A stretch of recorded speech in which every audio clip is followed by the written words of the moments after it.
नमस्कार। उमा एस्ट्रोलॉजी में आपका स्वागत है।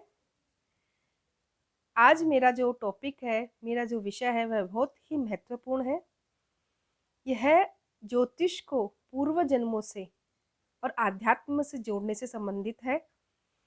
अपन जो जन्म की प्रक्रिया में आते हैं और ग्रहों का किस हिसाब से अपने कर्मों से कनेक्शन होता है, उस विषय में बहुत ही महत्वपूर्ण मैं जानकारी देने जा रही हूँ। परंतु मैं आपसे एक व्यक्ति विशेष से संबंधित ये जानकारी नहीं है, सामाजिक कल्याणकारी ये जानकारी है। इसलिए कोई भी व्यक्ति अपने ऊपर ये विशेष रूप से न ले। ये समाज से संबंधित कल्याणकारी विषय को समझ के ही यह समझे। आपने देखा होगा, जन्म कुंडली में कोई कहता है मेरा शनि का जब दशा आई तो मुझे तकलीफ इस ग्रह ने दी, सूर्य की दशा में मुझे ये प्रॉब्लम हुई। हर एक के जन्म कुंडली के हिसाब से उसकी जब दशा अंतर दशा चलती है तो हर जातक को लगता है कि वह ग्रह उसको प्रॉब्लम में डाल रहा है, वह ग्रह अच्छा नहीं है। किसी के भी ग्रह अच्छे या बुरे नहीं होते हैं। यह सब अपने जन्मों पूर्व जन्मों से संबंधित, अपने पूर्वजों से संबंधित फल है। अपने जो पूर्वज भी जो कर्म करते हैं उसका फल भी हमको भुगतना पड़ता है, कुछ अंश अपने को भी भुगतना पड़ता है। वह अगर उस कर्म को फल को भुगत लेते हैं तो उतना नहीं होता, अगर वह उस कर्म फल को नहीं भुगत पाते तो वह फल अपने को भुगतना पड़ता है, क्योंकि हम भी उनके एक अंश मात्र ही हैं। क्योंकि एक मनुष्य है, उसी से ही पुत्र की प्राप्ति होती है, उसी से ही पौत्र की प्राप्ति होती है। उसी ही अंश को या तो वो कर्म धीरे धीरे भुगतने पड़ते हैं या फिर उनके अंश भुगतते हैं। इस विषय को समझना बहुत जरूरी है कि ये क्या होते हैं। आपके पूर्वजों से संबंधित, हर ग्रह से संबंधित मैं आपको बताऊंगी, जिससे आपको क्लियर हो कि ग्रह कोई खराब नहीं होता है। यह अपने कौन से ग्रह से संबंधित अपना कर्म फल आ रहा है, यह निश्चय होता है इस चीज का। आध्यात्म में आपने देखा होगा कि आत्मा से संबंध जोड़ा जाता है, मनुष्य शरीर से संबंध नहीं जोड़ा जाता है। मनुष्य अनेक शरीर लेता है और छोड़ता है, पर आत्मा, ये शरीर में जो बोल रही है वह आत्मा है।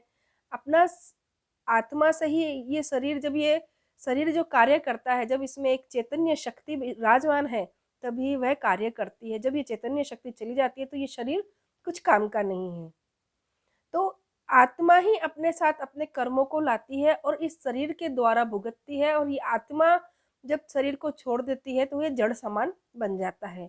यह समझना बहुत आवश्यक है, तभी आप अगले पड़ाव पे ज्योतिष संबंधी सूत्रों को समझ पाएंगे।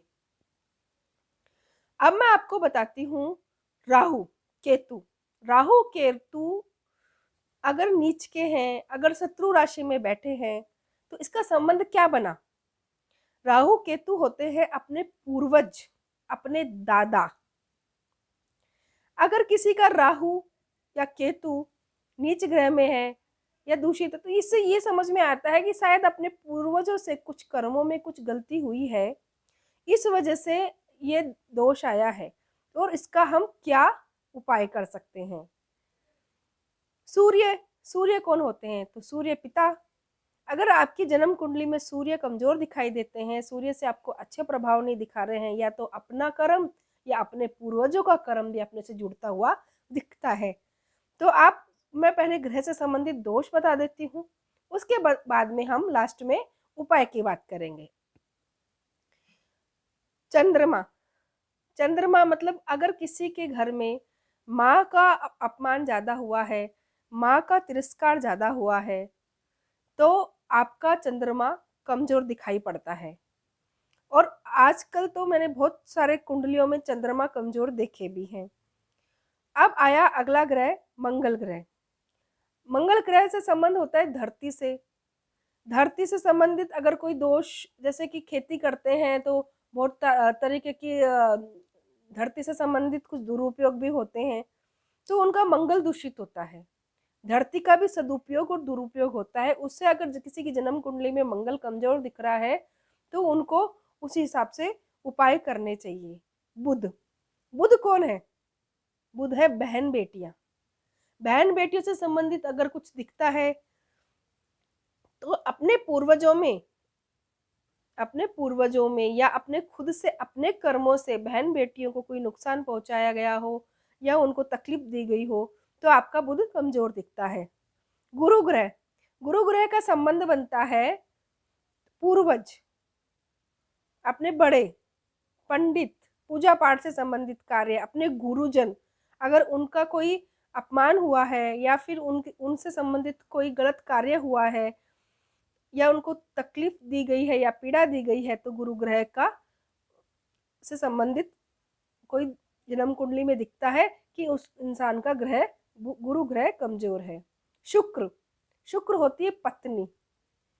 पत्नी मतलब किसी के घर में अगर पत्नी पीड़ित रही हो, पत्नी को पीड़ित किया गया हो, पत्नी का शोषण किया गया हो, उनको सम्मान नहीं दिया हो, इज्जत नहीं दी हो, उनको मतलब एक जो वो अधिकारी है सम्मान की एक पत्नी, वह अधिकार नहीं दिया गया हो, तो शुक्र ग्रह उस जातक का कमजोर होता है। शनि, अपने से छोटे तबके के लोगों को तकलीफ देना, अपन ने ना किया हो तो अपने पूर्वजों ने करना, दास को अति पीड़ा देना, उससे भी अपना शनि कमजोर होता है और वह कर्म फल उसी हिसाब से अपन भुगतते हैं। उसमें कोई भी ग्रह का कोई उसमें दोष नहीं होता है।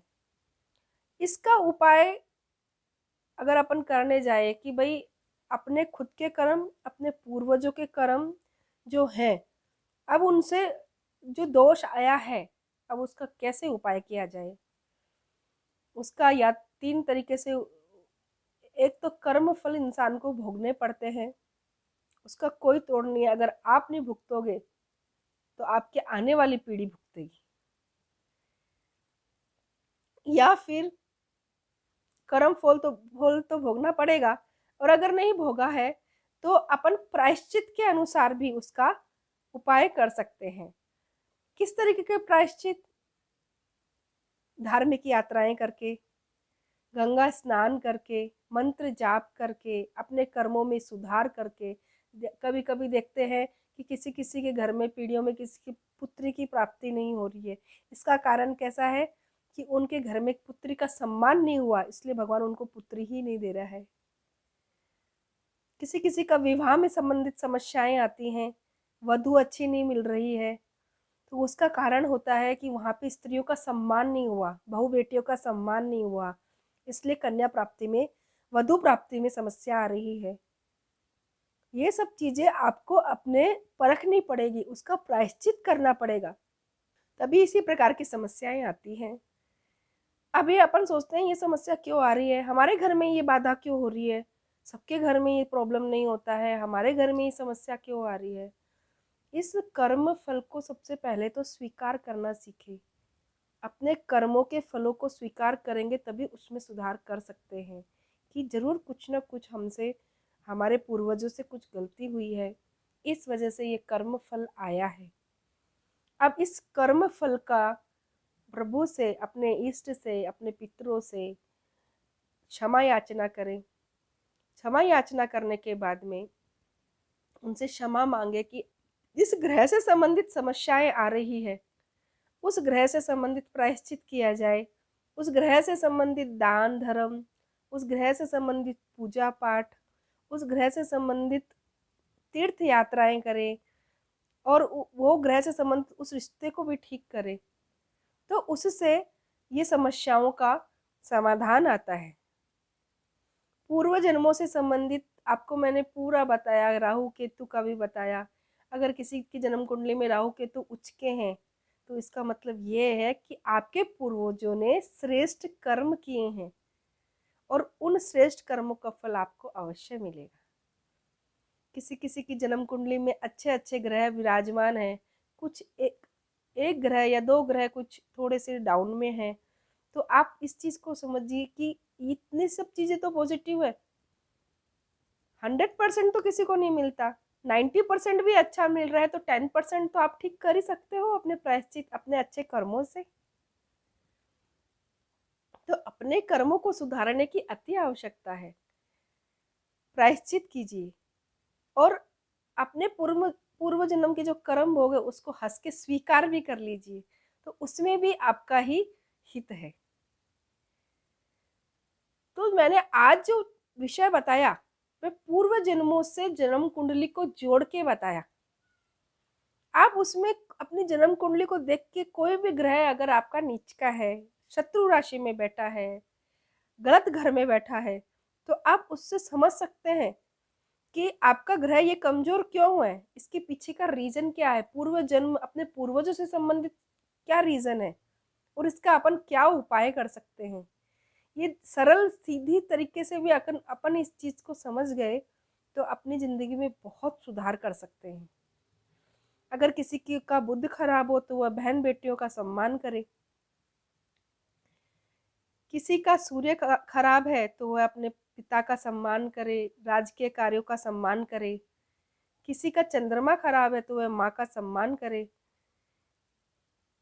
मंगल खराब है तो अपने जितने भी मंगल से संबंधित है, जैसे मंगलवार को मिट्टी को न खोदे, मिट्टी का सम्मान करे, धरती का सम्मान करे। गुरु खराब है तो गुरु जैसे देवीय कार्यों में कोई विघ्न न डाले, कोई पूजा पाठ कर रहा है, कोई धर्म कार्य करता है, वो भगवान जाने और वो भक्त जाने। आपको बीच में बोलने के लिए किसने कहा। तो किसी की पूजा में कमी निकालना, किसी के धर्म कार्य में रुकावट डाल देना, कोई कुछ कर रहा है धर्म कार्य उसमें बोला नहीं आज नहीं कल करो, किसी के धर्म कार्य में विघ्न डालना भी ही गुरु को खराब करना होता है।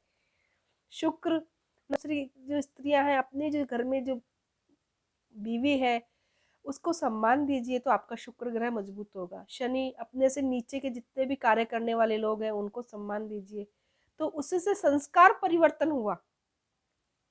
जो पीढ़ियों से चला आ रहा था उस पीढ़ियों के चलते चलते चलते जो संस्कार को परिवर्तन कर दिया, तो कर्म फल में भी परिवर्तन आएगा प्रायश्चित करने से। मैं ये जो बोलती हूँ यह मेरा सामाजिक कल्याणकारी कार्य के हिसाब से बोलती हूँ, किसी व्यक्ति विशेष के लिए यह वीडियो मैंने नहीं बनाया है, इसलिए कोई भी अन्यथा न ले। अगर आपको मेरा वीडियो पसंद आया तो please like, share and subscribe कीजिए। धन्यवाद।